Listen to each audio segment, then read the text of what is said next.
Hola, esto es Río Política. Soy Iván Loreto, anfitrión. Vamos a hablar sobre un estudio sobre genética, para que veas cómo es la genética de poblaciones. Hay tres nuevos artículos recientes a este septiembre de 2022, ¿no? Que detallan el desarrollo genético de la población del sur de Eurasia durante más de 15.000 años. Sí, acá te estoy mostrando un fresco de un caballo del antiguo reino de Urartu, en lo que ahora es Armenia y Turquía. Los nuevos análisis del ADN incluyeron a varios individuos vinculados con este reino, con este antiguo reino, reino de Urartu, reino antiguo que el reino existía durante la época de los asirios, de los medos, de los babilonios. En esa época también existía este reino, el reino de Urartu. Bueno, sucede que hay un vasto estudio paleogenético, o sea, de genes antiguos, de genes sumamente antiguos, por eso es paleogenético, que revela información sobre los patrones de migración, expansión de agricultura, desarrollo del lenguaje del Cáucaso. Sí, el Cáucaso es esa masa de tierra que se encuentra entre el Mar Negro y el Mar Caspio. Y ahí hay varios reinos, y antes de esos reinos había poblaciones, había tribus, y tienen también su propia genética. Siempre ha sido un misterio ver por qué hay tanta diversidad en el Cáucaso. ¿Quiénes son de dónde viene tanta genética de ahí? Por esa diversidad que hay en el Cáucaso, que no es uniforme. Ahí está Georgia, sí, ¿no? Está Georgia, está Chechenia, hay varios países ahí. Algunos son parte de la Federación Rusa, otros son países independientes. Bueno, entonces vamos a hablar de esto. El estudio es sobre esto, sobre principios de la edad de cobre hasta finales de la Edad Media. Secuenciaron 727 genomas de individuos antiguos distintos y comenzaron a elaborar una imagen sistemática de las historias relacionadas de los pueblos de la región del Arco Sur, es decir, entre el oeste de Asia y el sur de Europa. Balcanes, el Medio Oriente, como se llama, Anatolia, las estepas de Rusia, de Ucrania. Ese es el oeste de Asia. Hasta la región Arco-Sur, que es los Balcanes, ¿no? El sur de Europa, que es la península balcánica. Hicieron un mapeo desde los orígenes de la agricultura hasta la Baja Edad Media. Y hay varios artículos, voy a mostrar algunos. El primer artículo, aquí en ese primer artículo, el equipo de investigación internacional investiga la patria y difusión de las lenguas anatolias e indoeuropeas. Porque se dieron cuenta que hay lenguas anatolias y hay lenguas indoeuropeas. Y son muy parecidas, pero no derivan la una de la otra, sino que ambas derivan de un punto común. Los resultados genéticos indican que la patria de la familia lingüística Indo-Anatolia, o sea, indoeuropea y Anatolia, esa patria estaba en el oeste de Asia, con solo dispersiones secundarias de indoeuropeos no anatolios de la estepa euroasiática. ¿Lo ves? O sea, en la estepa euroasiática, indoeuropeos no anatolios. O sea, los jafetitas. Esos son los jafetitas. Jafet era uno de los hijos de Noé. Sucede que estos jafetitas se dividieron en dos ramas, los anatolios y los de las estepas. O sea, los indoeuropeos de anatolios, no anatolios, y la gente de las estepas. Son dos ramas que provienen de esa rama cafetita. O sea, prácticamente como que cuadra, ¿no? Cuadra con el relato bíblico. Bueno, en la primera etapa, que se dio alrededor del año 7000, 5000 al año 3000 antes de Cristo, o sea, es decir, hace 7000 a 5000 años, 5000 antes de Cristo, 3000 antes de Cristo. En esa etapa, las personas con ascendencia del Cáucaso se trasladaron al oeste de Anatolia y al norte de la estepa. Es decir, se trasladaron al oeste de Anatolia, donde están los hititas, ahí está, ahí aparecieron los hititas, y otros se trasladaron al norte de la estepa, donde están los Yamna. O sea, son estos pueblos bíblicos. Bueno, y aquí lo tienes, ¿no? Ahí está. Unos se trasladaron a Anatolia, acá lo tienes, y otros a acá, donde los Yamna. Y tanto los hititas como los Yamnaya, los habitantes de las estepas, esos antiguos habitantes de los cuales hemos hablado aquí, tienen el mismo origen. El origen está en Armenia, cerca de donde está el Arca de Noé, en Ararat. Ahí está su origen. Pero ¿por qué ellos migraron así en esas tribus y no migraron junto con los semitas o los camitas? ¿Qué pasó ahí? Ah, ahí podemos entender algo, ¿no? Me parece que en verdad sí había, como que el tema del Arca de Noé y la tabla de naciones de Génesis 10 explica varias cosas de esto, como que lo explica, ¿no? Y aquí están los Yamnaya van hasta Grecia, son los, ahí está, son los micénicos, son los balcánicos, los ilirios, ahí está, hasta Grecia, y crean otra civilización. Ahí tienes la tabla, el gráfico lo tienes acá. Bueno, entonces, eh, cuando se trasladaron con esta gente de Cáucaso, como ves, se trasladaron al oeste, a Anatolia, ahí aparecen los hititas y otros pueblos más, ¿no? Aparecen ciudades-estado, aparecen ahí en Anatolia. Esto es una meseta, esta parte de Turquía, la Turquía asiática, es una enorme meseta, y tiene un montón de valles, tiene valles por todo lado, cerros por todo lado, ¿no? Y por lo tanto hay ciudades por todo lado. Entonces se trasladaron ahí y crearon sus propias ciudades. Al final, en la época de Abraham, aparece como Goin, aparece Tiyala, ¿no? Tiyala. Aparece un rey llamado Tiyala, rey de naciones, que es probable que sea este de acá, porque el nombre Tiyal, al cual hace referencia en la Biblia, al hablar de los cuatro reyes que se asocian contra Sodoma y Gomorra, ese nombre es bien parecido a Tiyala, a Tiyala, que también es un nombre de una serie de gobernantes hititas. El primer Tiyal conocido es un rey legendario, justamente es de la época de Abraham. Es un rey legendario que logró consolidar y cohesionar varias ciudades hititas hasta formar un reino considerable, un reino respetable. Los hititas que vendrían después juntarían los demás reinos y crearían el imperio hitita en base a los propios hititas. Porque los hititas antes vivían en varios reinos, en varias ciudades-estado, y al final se juntan en un solo reino. Algo así como Egipto, ¿no? Que no eran exactamente ciudades, eran nomos, eran provincias territoriales. Al final cada provincia territorial se cohesiona y forma una sola y se reina en Egipto. Algo parecido sucede acá entre los hititas. Bueno, algunas de estas personas pueden haber hablado formas ancestrales de lenguas anatolias e indoeuropeas. Todos los idiomas indoeuropeos hablados, como griego, armenio y sánscrito, ¿no? El griego aquí en los Balcanes, el armenio allí en el Cáucaso, ¿no? Armenio, ahí está Armenia, puedes verlo, ahí, ese es el armenio, y el sánscrito, que es en la India.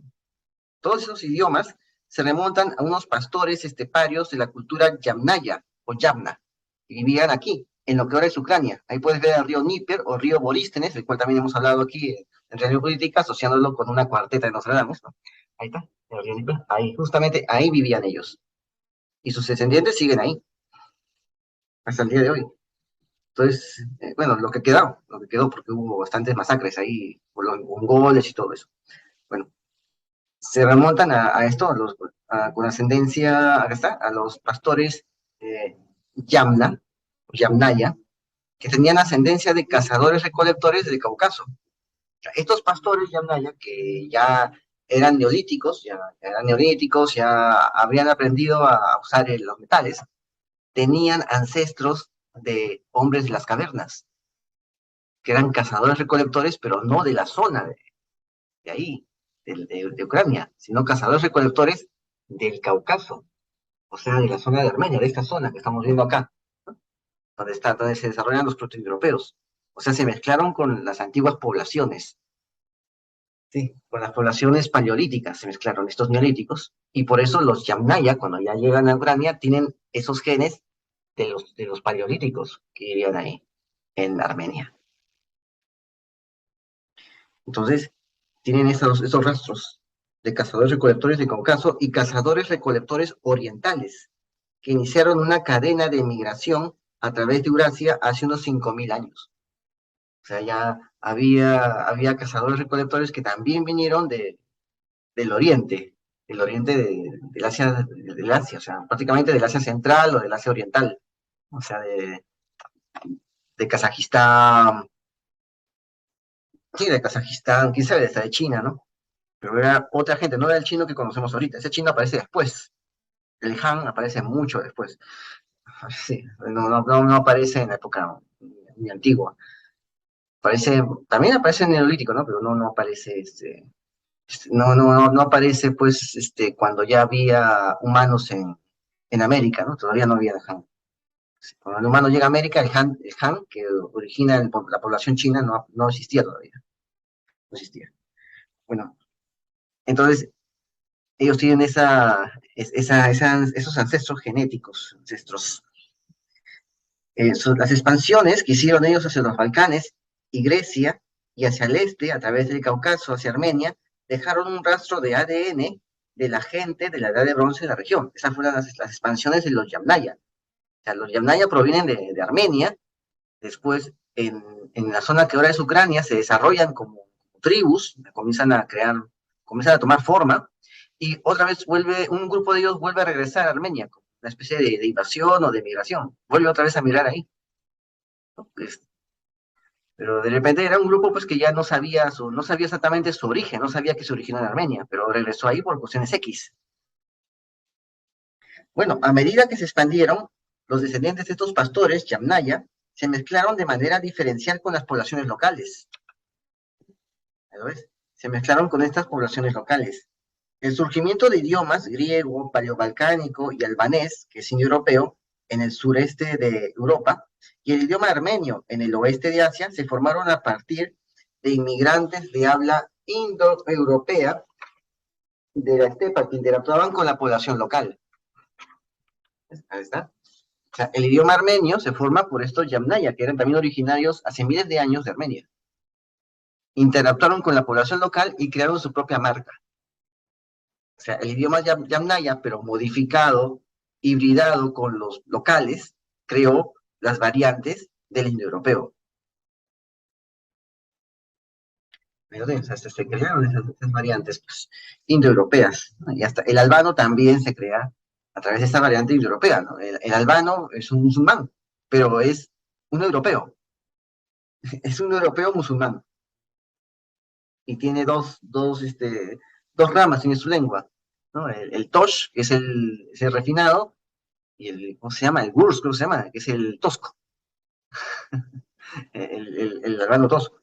Esos son los más radicales, los más islámicos. Los que están al norte son los más islámicos, ¿no? Son un albano menos elaborado, ¿no? Y son los albanos, son los que forman una república llamada Kosovo. Está lleno de albanos, de indoeuropeos musulmanes. Son europeos en el 100%, son europeos, son tan europeos como un ruso, son tan europeos como un alemán, son tan europeos como un español o un francés. Ya, esos albanos son tan europeos como ellos, pero esos albanos del norte, a pesar de eso, son musulmanes. Ya, eso es lo que pasa ahí en Kosovo. Y quizás hablemos de eso algún día. Bueno, entonces se puede rastrear a través de diferentes formas de evidencias genéticas cómo este idioma comenzó a formarse a través de una matriz común y aportaciones locales. Aquí, en el sureste de Europa, el impacto cultural yamna fue profundo y la gente de ascendencia yamna prácticamente completa llegó justo después del comienzo de su migración en el sureste, ¿no? O sea full yamna. También había otros pueblos también, los pelasgos, los delegues, los delegetes, ¿no? Delegetes, los pelasgos, había varios pueblos también ahí, pero los yamna fueron más predominantes en cultura y en lengua. Algunos de los resultados más notables se encuentran en la región central del Largo Sur, Anatolia. Ahí está, Anatolia. Esa zona de Anatolia, donde los datos a gran escala pintan una rica imagen de cambio y posteriormente la falta de cambio a lo largo del tiempo, o sea, se estancó Anatolia. Los resultados revelan que a diferencia de los Balcanes y el Cáucaso, Anatolia apenas se vio afectada por las migraciones de la cultura yamna. sea, no fue impactada por esa cultura yamna, que eran sus primos hermanos, que también tenían el mismo origen que los yamna, los anatolios. Apenas se vio afectada por ellos. Ahí está, y se desarrollaron ahí en esa zona de Anatolia. No puede establecerse ningún vínculo con los habitantes de las estepas para los habitantes de la lengua de Anatolia. Las lenguas de Anatolia son los hititas, los lubitas, etcétera, ¿no? Ahí está. Ellos son anatolios, los hititas, los lubitas son de origen proto-indo-anatolio. Ahí está. Son primos hermanos de los proto-indoeuropeos. Esos son los hititas. Por eso algunos decían que los hititas tenían una lengua indoeuropea. ¿Por qué? Porque no es que sea, su lengua no era indoeuropea, era prima de los indoeuropeos, porque antes de los indoeuropeos había una matriz común, ahí en Armenia. Y de ahí un grupo pasó para los indoeuropeos al norte, en las estepas, y otro grupo para las montañas al sur, que son los anatolios. Eso es lo que pasó. Y bueno, la gente de Anatolia registra ausencia de ascendencia de cazadores recolectores orientales de Anatolia. Ojo, ausencia de ascendencia de cazadores recolectores orientales en Anatolia. O sea, estos cazadores recolectores que había aquí en Armenia, ellos, o que había, perdón, que había en el centro de Asia, en Asia Central, al este del Caspio, a la derecha del mar Caspio, ¿no? Esos cazadores recolectores no están en los genes de los anatolios, pero sí están en los genes de los Yamnaya.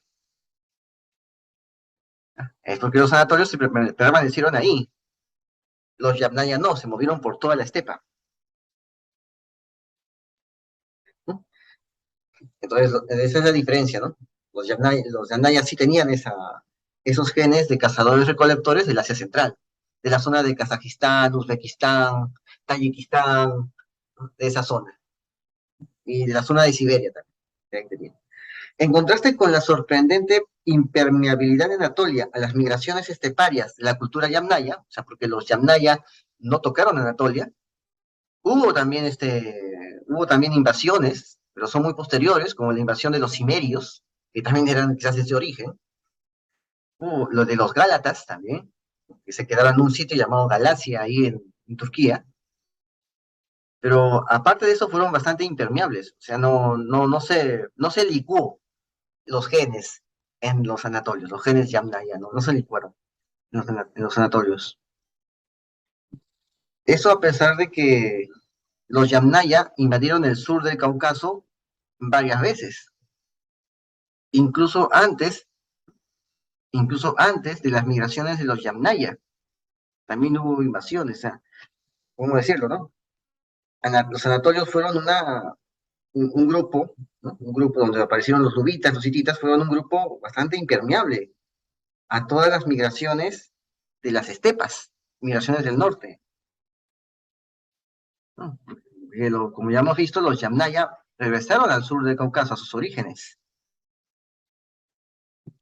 y aún antes, con o sin Yamnaya, ellos no recibieron, antes o después, ¿no? Con o sin Yamnaya, ellos no recibieron ese aporte, no fueron afectados por esas invasiones, al menos de modo genético, como han encontrado aquí. Los individuos calcolíticos de un sitio llamado Areni, ¿sí? Areni 1 se recuperaron hace 15 años. Sí, fueron recuperados, sus restos, ¿no? Fueron recuperados en una excavación y tenían ascendencia del flujo de genes del norte a zonas del sur del Cáucaso más de 1000 años antes de la expansión Yamnaya. Ahí está. Entonces, estos señores Areni se recuperaron, sí, tenían ascendencia de flujo de genes del norte en las zonas del sur del Cáucaso, más de 1000 años antes de la expansión Yamnaya. O sea, también había otras personas antes y se expandieron ahí, antes de los Yamnaya, ¿no? Antes de que los Yamnaya se expandan, también hubo pequeñas migraciones hacia el sur. Ahí lo tienes. esta influencia del norte desaparecería en la región del Cáucaso antes de reaparecer un par de milenios después. O sea, apareció esta influencia, apareció esa influencia de las estepas hacia el Cáucaso. Después hubo un lapsus de unos par de miles de años, en el cual ya no hubo invasiones de las estepas al Cáucaso, y después volvió a aparecer, después de miles de años, otra nueva invasión. Así fue de estático y de dinámica la zona. Entonces hay mucho más por descubrir a través de nuevas excavaciones y trabajo de campo en las regiones orientales de Asia Occidental. Anatolia, pues fue el lugar, es el individuo, ANI1. Anatolia fue el lugar de diversas poblaciones descendientes, tanto de cazadores recolectores locales como de poblaciones del este del Cáucaso, Mesopotamia y el Levante. La gente de la región del Mar de Mármara, que es donde está Constantinopla, y del sureste de Anatolia, del Mar Negro, y la región del Egeo, tenían, tenían variaciones del mismo tipo de ascendencia. El Mar de Mármara es aquí donde está este lago entre Turquía y Europa, está justamente Constantinopla, al norte, ahí está. Ese es el Mar de Mármara. Mar de Mármara. El sureste de Anatolia, ¿no? El sur, hasta el sur es en Anatolia, justamente donde estas mesetas, que estás viéndolo acá como puntitos, que son los montes de Anatolia, chocan con el Tigris, chocan con los afluentes del Tigris. Ese es el sureste de Anatolia. Vamos a ver. Y la región del Egeo es todo este mar que está entre Anatolia y Grecia. Esa es la región del Egeo. Ah, esas regiones, la gente de aquí tenían variaciones del mismo tipo de ascendencia. O sea, de estos anatolios. O sea, los anatolios poblaron poco a poco todas esas zonas, ¿no? Esas zonas. Y después ya vinieron los Yamnaya y poblaron ya Grecia. Ya. Y crearon los reinos micénicos, de los cuales hemos hablado aquí. Entonces hubo después una guerra entre Troya y los reinos micénicos, ¿no? Los troyanos eran los que descendían pues de estos anatolios, y los micénicos descendían de los Yamnaya, de ambas ramas de estos cafetitas. Bueno, hay un segundo artículo que busca comprender cómo se formaron las primeras poblaciones neolíticas del mundo hace 12.000 años.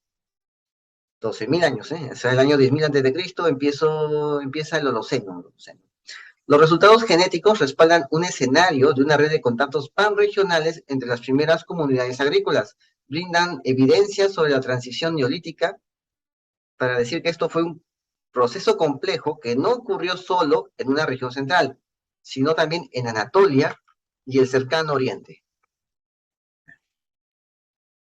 En esta investigación proporcionan datos de ADN antiguo para agricultores del Neolítico anterior, el Neolítico precerámico, ¿no? Un Neolítico anterior a la cerámica del norte de Mesopotamia. La cerámica del norte de Mesopotamia, tanto en el este de Turquía como en el norte de Irak. Al este de Turquía y el norte de Irak, justamente donde aparecieron después los medos, donde está Teherán. Ahí está. Es una región principal sobre los orígenes de la agricultura.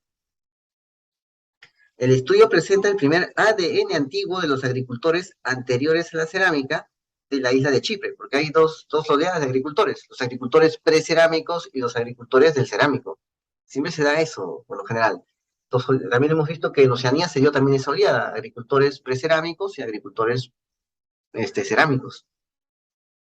Y después ya apareció la edad de los metales en muchos lugares.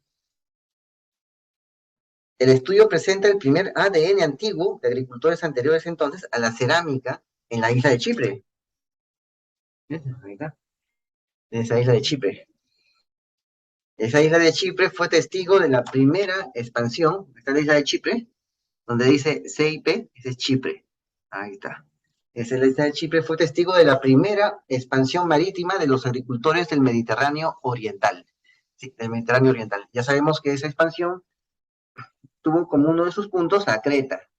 Y ahí se forma la civilización cretense con los ricos, la gente potentada que llega a Creta hacer negocios y a sentarse ahí. Y después ya aparecen los palacios, después de esa migración. Entonces, acá lo vemos, ¿no? Además, esa investigación tiene datos de los primeros agricultores del noreste de los Montes Sagros. Están los Montes Sagros. Los Montes Sagros son los que están aquí, señalo con el cursor, aquí, al este de Mesopotamia. Esos son los Montes Sagros. Ahí aparecen también indoeuropeos, o quizás anatolios, no sabemos bien. Es posible que sean anatolios, que se hayan movido por todos estos montes, por todas estas montañas. O sea, hubo jafetitas que prefirieron vivir en las zonas montañosas, que aquí serían los Guti, que crearon también una dinastía en Babilonia, ¿no? Y hubo jafetitas que decidieron vivir en las estepas a campo abierto, que fueron los Yamna. ¿Ya? Estos jafetitas, un grupo de estos, de los Yamna, decidieron, quizás por algo climático, por algún problema, bajar hasta Grecia, donde es bastante montañoso, y crear sus polis, sus ciudades, en un proceso pues que duró siglos, ¿no? O sea, pasaron de las estepas a vivir como sus primos, los anatolios, pero con su propia marca cultural. Entonces, acá habla de los datos del Neolítico de Armenia también. Ahí puedes ver a Armenia. ¿Ves? Ahí está. Bueno, entonces, eso es lo que hacen, una investigación en base a ello, ¿no? También el este de Turquía y el norte de Irak, ¿no? Ahí puedes ver el este de Turquía y el norte de Irak, ¿no? Acá está, el este de Turquía, donde dice E, es el este de Turquía. El norte de Irak es también esa parte que está en estos lagos que están acá, norte de Irak, de Irán, ¿no? Norte de Irán. Norte de Irán, Irak. Esto, donde dice Mesopotamia en este gráfico, ese es el norte de Irak. Ahí está. Este de Turquía, no te dirán. Me están estos lagos. Y ahí también está el monte Ararat. Ahí está. El monte Ararat, ahí está. Está. Lago, ya. Donde dice Azerbaiyán, ya, ahí, ahí más al norte, hay un lago. Donde dice Ereván, ya, ahí. Ahí, donde dice Ereván, ya, ahí, al costado, ese es el monte Ararat. El lago Seván y Ereván. Ahí, por ahí está el monte Ararat. Ahí está ese monte. Entonces, ahí, pues, qué coincidencia, ¿no? Justamente donde dicen que el arca encalló, ahí se originó casi todo. Coincidencia. Entonces, en base a lo que te he mostrado, hicieron un análisis de genética de poblaciones y se dieron cuenta que las primeras culturas agrícolas formaron un conjunto de ascendencia que reflejaba la geografía del Asia Occidental. Además, los resultados trazaron al menos dos pulsos de migración desde el corazón de la media luna fértil, o sea, desde la media luna es eh, lo que va desde Palestina, Israel, ¿no? Como un arco, va por toda la Mesopotamia, esa es la media luna. Ese de Israel, donde estoy poniendo el cursor, sube, y hasta Mesopotamia. Es decir, la ruta que siguió Abraham, ¿no? Ese es ese, porque entre la Mesopotamia e Israel hay un desierto enorme.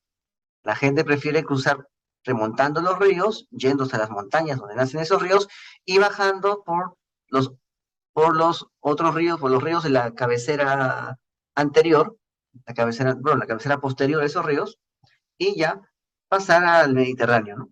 A la cuenca del Mediterráneo. Es decir, porque cuando tú remontas ese río llegas a unas montañas que son los afluentes del río, y ahí nace el río Éufrates, el río Tigris. Pero atrás de esas montañas donde nacen estos dos ríos de la Mesopotamia, hay otros ríos que también están naciendo, y esos ríos se van a dejar a la parte de atrás, que justamente es Israel. Esa es la ruta. Eso se llama la media luna fértil. Bueno, entonces ese corazón de la media luna fértil, ¿no?, fue objeto de este estudio hasta los primeros agricultores de Anatolia. Cuando ya surgen los primeros agricultores. Hicieron todo un mapeo de eso, ¿no? ¿Y qué vieron? Bueno, vieron esto, ¿no? Acá puedes ver las migraciones hacia el oeste y el norte de las tierras altas de Asia Occidental. Ahí está. Se dividió el idioma en el proto-indo-anatolio, en las ramas anatoliana y las ramas indoeuropea. ¿Ves? Acá está. Acá se dividieron los idiomas. Acá está. Ahí se dividieron. Los factores Yamnaya, formados en la estepa por una fusión de recién llegados y lugareños, se mezclaron nuevamente a medida que se expandían por todas partes, dividiendo la lengua protoindoeuropea en sus lenguas hijas en toda Eurasia. Los colores del borde representan la ascendencia, la ascendencia y las ubicaciones de 5 poblaciones de origen antes de las flechas, de las migraciones. Las migraciones son las flechas. Y la mezcla, los gráficos circulares documentadas en los trabajos de investigación. Ahí lo puedes ver. El amarillo es en Anatolio. El naranja es el levantino. Ahí está, el levantino. Y el azul es el caucásico. Es el caucásico. Cazador, son los cazadores caucásicos. Del Cáucaso. Los cazadores del Cáucaso es el azul. ¿Ves? Ahí mira los Yamna. Tienen casi la mitad de azul, son cazadores del Cáucaso. Ahí está. Cazadores del este, ¿no? Cazadores del Cáucaso. Y hay cazadores, recolectores del Ámsterdam, ¿no? O del oeste. Ahí está. Esos, esa es la, ahí lo puedes ver, ¿no? Y la otra, el amarillo que tienen los Yamnaya es Anatolios y Levantinos. Ahí está. Los Levantinos. Bueno, esa es eso es lo que se ha encontrado ahí, ¿no? Los Anatolios no tienen nada de cazadores recolectores del oeste. No tienen nada. Tienen de caucásicos, de cazadores del Cáucaso. O sea, paleolíticos del Cáucaso. Y tienen también de levantinos. Y los armenios tienen una mezcla de todo eso, porque, como te digo, fueron y vinieron. O sea, ahí está. Fueron, los Yamnaya fueron y después regresaron. Un grupo de ellos regresó. Ahí están los griegos, ¿no? Los griegos son anatolianos del Neolítico. Los anatolios del Neolítico, ahí tienen los griegos. ¿Está? Tiene también un poco de cazadores recolectores de los Balcanes, los griegos. O sea, casi nada de cazadores recolectores de Balcanes. Ahí lo puedes ver, los griegos. O sea, es una cultura que, los cazadores recolectores fue una cultura que casi desapareció. Se difuminó entre los griegos, que era más de origen anatolio, origen túrquico, o sea, perdón, origen lo que después sería Turquía, de ahí venían, y fueron conquistados después por estos grupos, por los Yamnaya, y se crearon así las culturas micénicas. Ahí está, por eso los griegos tienen algo de cazadores recolectores del Cáucaso, del Cáucaso, justamente por eso, por los Yamnaya, y también por los anatolios. Por ambas ramas tienen de cazadores recolectores de Cáucaso, por ambas ramas. Y Levantino, ¿no? Ahí está el Levantino. Ahí está. O sea, gente del Medio Oriente. También tienen de gente del Medio Oriente. Ahí lo ves, ¿ves? Ahí fue la mezcla, la mezcla. Ahí está. Entonces, ahí puedes ver cómo tenían también, no son puros, son una mezcla de varios grupos, ¿no? Con algo de semitas, con algo de camitas, tienen una mezcla de eso, pero siempre con una predominancia. Ahí lo puedes ver. Bueno, terminamos con el tercer artículo. ¿Ya? Terminemos con el tercer artículo. Bueno, el tercer artículo muestra cómo las entidades políticas del antiguo mundo mediterráneo conservaron contrastes de ascendencia desde la Edad de Bronce, pero estaban unidas por la migración. Los resultados revelan que la ascendencia de las personas que vivían alrededor de Roma en el período imperial era casi idéntica a la de los individuos romanos bizantinos de Anatolia. ¿Sí? O sea, los romanos del período imperial eran casi idénticos, eran bien parecidos, o iguales a los romanos bizantinos que vivían en Anatolia. O sea, ya cuando cae el imperio de Occidente, ¿no? Los romanos de Anatolia eran de una marca genética igual a los romanos del imperio a los romanos de Italia. Eran bien parecidos, tanto en su media como en el patrón de variación, mientras que los italianos, antes del imperio romano, tenían una distribución muy diferente. O sea, hubo una migración masiva, parece, durante el imperio, durante fines de la República, de anatolios, o simplemente, o sea, no sabemos exactamente qué fue lo que pasó, pero vamos a ver qué es lo que nos dicen. Esto indica que el imperio romano, tanto en su parte occidental, de vida más corta, ¿no? O sea, el imperio romano de Occidente, que cayó en el 476, ¿no? Como en la parte oriental, que duró mucho más, duró pues hasta el año 1453, ¿no? Esto indica que tanto uno, el imperio de Occidente, como el de Oriente, centrada en Anatolia, el imperio romano, ¿no? En su parte, en esas dos partes, centrado en Anatolia, tenía una población diversa pero similar, extraída en gran medida de fuentes preimperiales de Anatolia. Está diciendo que estas fuentes eran anteriores al imperio, esta población diversa pero similar que tenían los anatolios, junto con estos romanos de Italia, junto con estos romanos de Bizancio, porque ellos se decían romanos, los bizantinos se decían romanos. Muchos decían, no, son griegos, pero ellos se decían romanos, Romania se decían. Ellos así, eran romanos. O sea, ¿por qué? Porque era la misma raza. Por eso se decían romanos, ¿no? Y justamente en Anatolia había también esa misma raza que en la Italia imperial y todo eso, ¿sí? ¿Y qué decían? ¿Qué encontraron? Que esa población diversa estaba extraída en gran medida de fuentes preimperiales de Anatolia. Esa población diversa que tenía tanto la Roma italiana como otras zonas, ¿no? De Bizancio.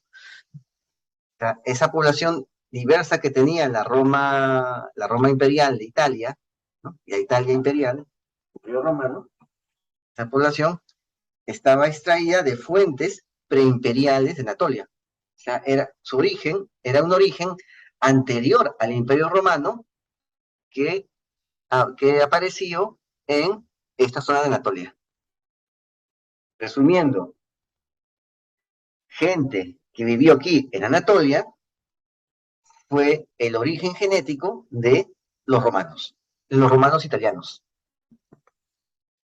Y después los romanos fundaron colonias por todos lados y se reprodujeron bastante. Pusieron su marca en varias ciudades. En España crearon infinidad de colonias y lo llenaron de romanos. Es la colonización del número.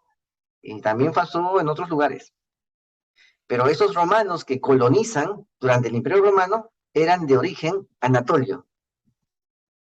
¿Y eso qué te recuerda? Te recuerda al mito de Eneas, el troyano que viaja a Italia y de ahí tiene descendencia, de sus descendientes viene el reino de Alba Longa, después viene Rómulo y Remo, eh, eh, crean su propia ciudad Roma, destruyen Alba Longa, y Roma se queda como la única ciudad de Lacio y empieza la expansión. No, a eso se refiere la leyenda, ¿no? La leyenda está justamente diciendo que los romanos de Italia son de origen anatolio, de esta meseta de Turquía, de esta península de Turquía, son de ese origen, justamente, y son de ese origen antes de que exista el imperio.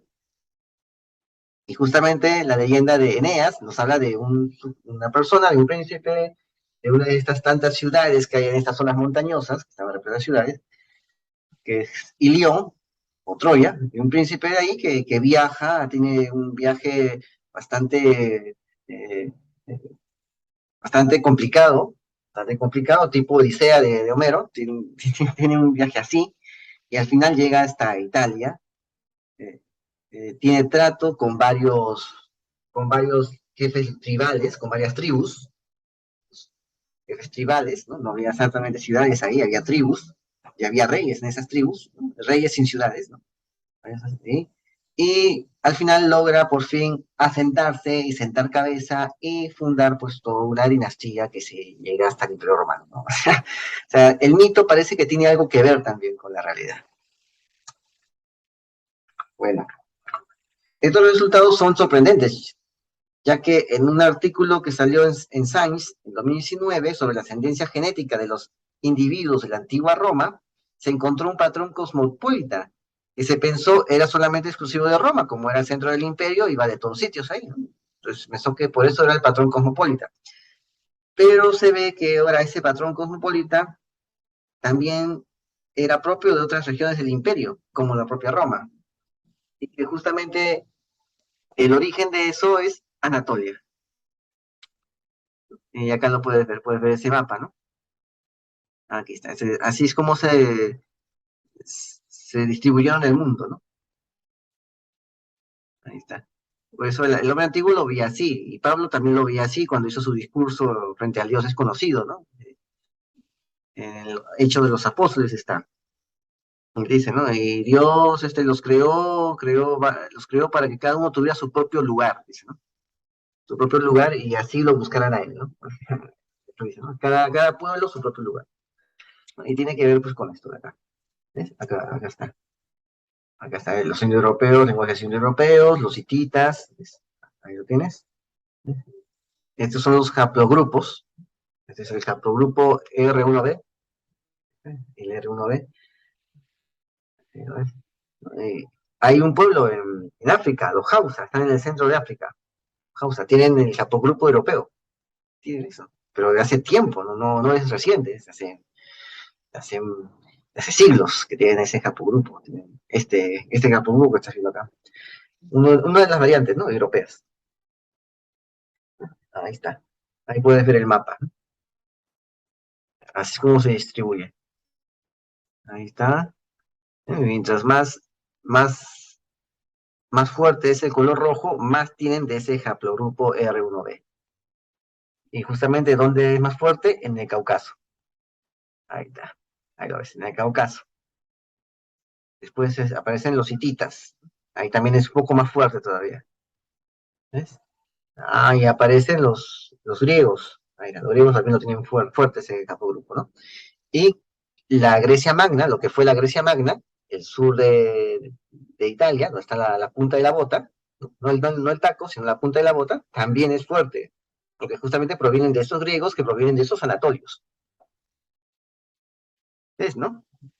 Ya, ahí está. Cuando llegan los Yamnaya, ahí se difumina en las estepas, como es una estepa grande, enorme, ahí los genes también se esparcen, no se concentran, ¿no? En cambio, en las montañas, los genes se concentran.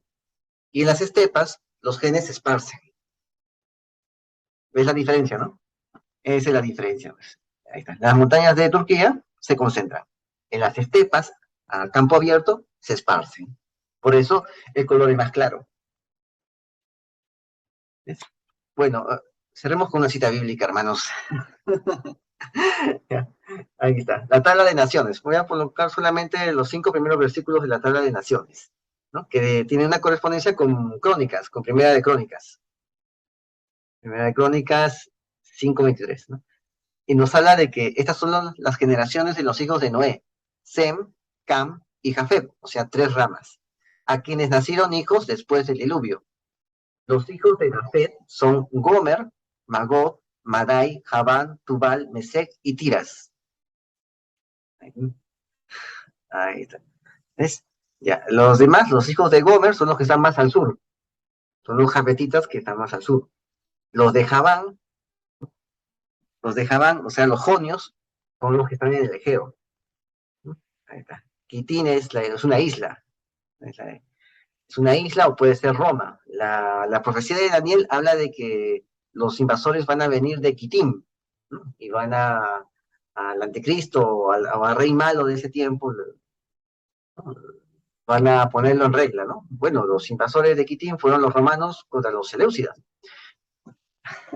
Sí, bueno, la profecía de Daniel habla de Quitim. Algunos lo traducen en algunas versiones bíblicas como los romanos. En verdad no dice romanos la versión original, dice Quitim. Y es justamente es uno de los hijos de Javán. Javán puede ser jonios, pueden ser los jonios. Javán, ¿no? Jonios, ¿no? Puede ser ellos. Bueno, están los Gomer, ¿no? Gomer, Askenaz, Rifaz, Togarma. Bueno, entonces acá, Gomer, Askenaz, Rifaz, Togarma, son zonas que se cree que están en Turquía. Están los Askenazi, están en Turquía, ¿no? Pues, ahí está Rifaz, Togarma, ¿no? Entonces, Gomer son los anatolios, que se dividieron entre askenazis, rifaitas y togarmas, y la gente de Togarma. Ahí está. Y ese es el hijo, la gente de Gomer, ¿no? La gente de Gomer. Y aparte Gomer tenía hermanos, que son Magog, Madai, ¿no? Javán, Tubal, Mesec y Tiras, que son justamente los que están más al norte, que deben ser las estepas, los indoeuropeos. O sea, de los hijos de Jafet, de los jafetitas, uno da lugar a los anatolios. Y los indoeuropeos son seis. Seis hijos del Jafet dan lugar a estas tribus indoeuropeas. Y de estas tribus, de esos seis hijos de esas tribus indoeuropeas, Javán da lugar a otra subdivisión, que es Elisa, Tarsis, Kitín y Dorarín. Tarsis puede ser la zona de España. Esa. Kitín, una isla es una isla, puede ser Chipre o puede ser Italia, porque para ellos, para los hebreos, las islas eran aquellos lugares a los cuales tú podías llegar por mar, por el mar Mediterráneo, aun cuando sea tierra firme, pero si tú llegabas por mar, era una isla. O sea, España, Italia, Grecia serían las islas para ellos. Bueno, eso fue todo. Nos vemos en otra ocasión. Suscríbete, comenta y comparte. Hazlo viral y no te olvides. La verdad está a la vista. Saludos.